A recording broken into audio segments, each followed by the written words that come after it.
Polisi tentu saja tak bisa langsung percaya. Namun sayang, saat kejadian tak ada seorang pun yang bisa menjadi saksi tindakan Arman. Bahkan luka pukulan di tubuh Teni pun sudah hilang. Tanpa menunggu, keluarga Teni langsung melaporkan perbuatan Arman ke polisi. Tanpa perlawanan, Arman langsung dibekuk oleh petugas dan mengamankannya ke tahanan Polsek Palu Utara untuk dimintai keterangan. Awalnya orang tuanya datang melaporkan ke kantor polisi Polsek Palu Selatan. Setelah kita menerima laporan, dibuatlah laporan polisi, kemudian kita segera visum. Setelah itu saya perintahkan untuk melakukan penangkapan terhadap tersangka. Di hadapan penyidik, Arman langsung mengakui semua kebejatannya. Namun ia masih berdalih semua itu ia lakukan atas dasar suka sama suka. Bahkan pada awalnya Teni lah yang merayunya.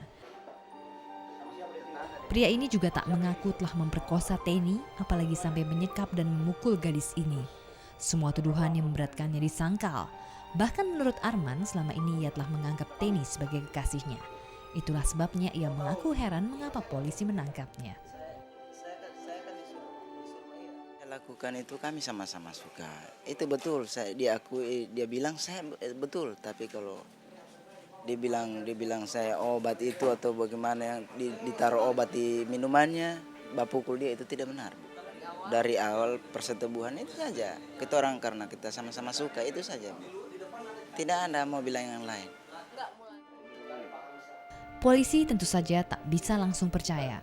Namun sayang, saat kejadian tak ada seorang pun yang bisa menjadi saksi tindakan Arman. Bahkan luka pukulan di tubuh Teni pun sudah hilang. Hal inilah yang membuat polisi kesulitan untuk menjerat Arman dengan pasal tentang perkosaan dan penganiayaan. Polisi hanya bisa meminta pertanggungjawaban Arman atas pelarian dan penyekapan, serta melakukan hubungan suami istri dengan anak di bawah umur. Karena pada saat kejadian umur Teni baru 17 tahun. Dua, melarikan anak perempuan orang, anak gadis orang dengan memasang pasal 293 karena dia melakukan hubungan badan dengan anak-anak yang di bawah umur. Karena penganiayaan kita belum bisa buktikan karena ini kejadian sudah berlangsung lama.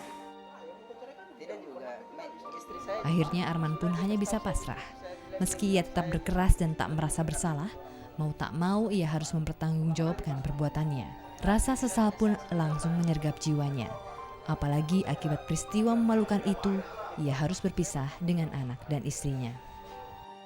Sebenarnya saya menyesal sama sekali. Menyesal karena kelakuan saya itu. Jadi makanya saya mau bertanggung jawab sama sekali. Saya mau kawin dia. Karena saya sudah hancur juga dengan anak istri saya.